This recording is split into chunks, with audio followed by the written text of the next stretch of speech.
আজ 12ই ডিসেম্বর কক্সবাজার শত্রুমুক্ত দিবস।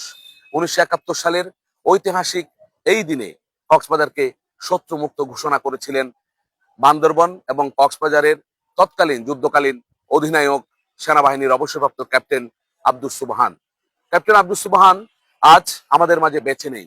তার স্মৃতি আছে, তার ঘোষণা আছে, তার সবকিছু আমাদের মাঝে ঐতিহাসিক একটি দলিল হিসেবে আজকে সংরক্ষিত আছে।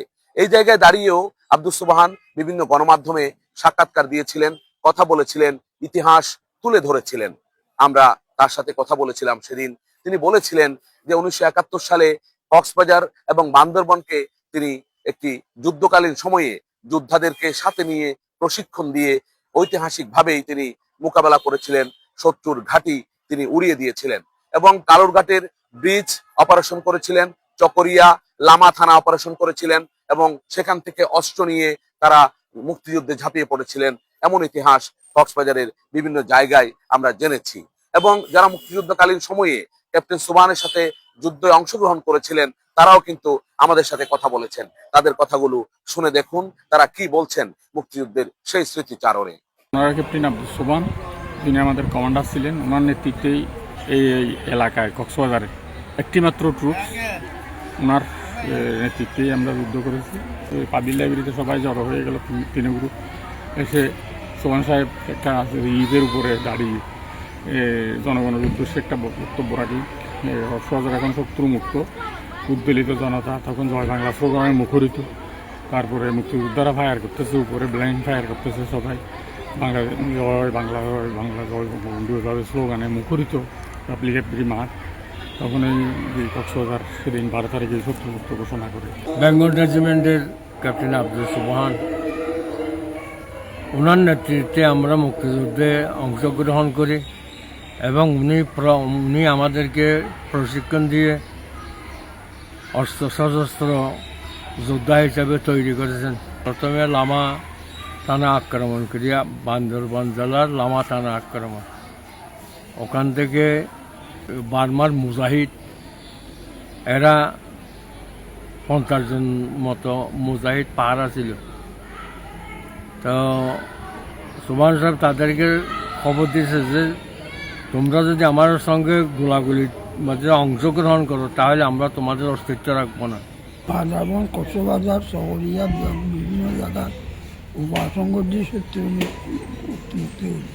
ক্যাপ্টেন আব্দুস সুবহান তার একটি বইতে লিখেছেন যে কক্সবাজারে তিনি 4টি গাড়ি নিয়ে জয় বাংলা স্লোগান দিয়ে তারা এই শহীদ দৌলত ময়দানে, যেটি বর্তমানে পাবলিক লাইব্রেরির শহীদ দৌলত ময়দান বলা হয়, সেখানে এসে পাকিস্তানের পতাকা তারা আগুন লাগিয়ে পুড়িয়ে দেন এবং তারপর বাংলাদেশের লাল সবুজের সেই জাতীয় পতাকাটি তারা উত্তোলন করেন, যেটি বাংলাদেশের প্রথম পতাকা উত্তোলন।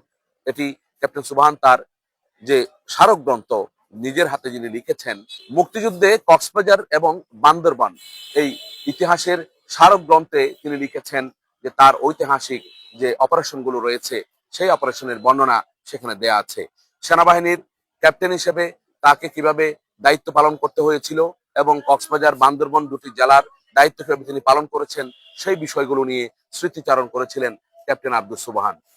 আজকে আমরা তার স্মৃতিতে অমলিন হয়ে মুক্তিযোদ্ধা ক্যাপ্টেন আব্দুস সুবহানের কক্সবাজারের যে ভূমিকা, তার যে যুদ্ধকালীন সময়ে তার যে ত্যাগ, সেই ত্যাগের জন্য আজকে তাকে আমরা নিঃসন্দেহে স্মরণ করছি। পাকিস্তান সেনাবাহিনীতে ছিলেন তখন তারা ওই যে 25শে মার্চ বিদ্রোহ ঘোষণা করে বাংলাদেশকে শত্রুমুক্ত করার জন্য যুদ্ধে ঝাঁপিয়ে পড়েছিলেন। সেই সুবাদে সে সময় তিনি গুলিবিদ্ধ হয়ে কালুরঘাট বেতার কেন্দ্রে একটা মেয়ে তাকে জীবন বাঁচিয়েছিলেন, একটা রেলওয়ে কলোনির মেয়ে, যে ইতিহাসের মধ্যে লেখা আছে, বইগুলো পড়েছি, আমরা জেনেছি, ইতিহাসগুলো আমাদের বলতো।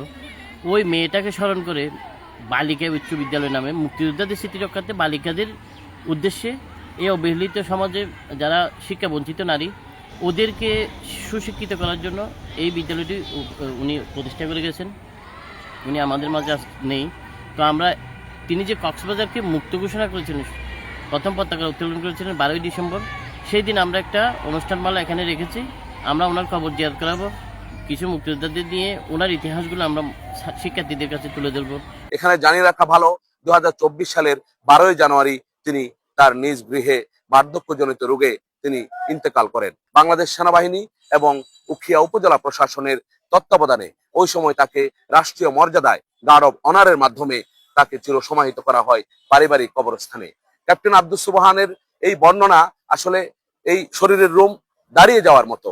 ক্যাপ্টেন আব্দুস সুবহান বর্ণনায় বলেছিলেন, একদিন তিনি যখন গুলিবিদ্ধ হন, তার চোখ নষ্ট হয়ে যায়, তখন কালুরঘাট এলাকায় একজন নারী তাকে উদ্ধার করে এবং উদ্ধার করার পরে তিনি সেখানে ওই নারীর তত্ত্বাবধানে তিনি সুস্থ হয়ে ওঠেন এবং সুস্থ হয়ে ওঠার পর তিনি যখন এলাকায় ফিরে আসেন, উখিয়া উপজেলার মরিচ্চাপালং এলাকায় সেই নারীদের শিক্ষাঙ্গনে নারীদের যেন উজ্জীবিত করা হয়, নারীদের মর্যাদা রক্ষার্থে তিনি নিজের জমিতে নিজের টাকায় তৈরি করেছিলেন মুক্তিযোদ্ধা স্মৃতি বালিকা উচ্চ বিদ্যালয়, যেখানে এখন হাজার হাজার শিক্ষার্থী তাদের জ্ঞানের আলো তারা অর্জন করছেন এবং এখনো পর্যন্ত সেই প্রতিষ্ঠান দাঁড়িয়ে আছে শুধুমাত্র তার স্মৃতির অম্লান স্মৃতি হিসেবে।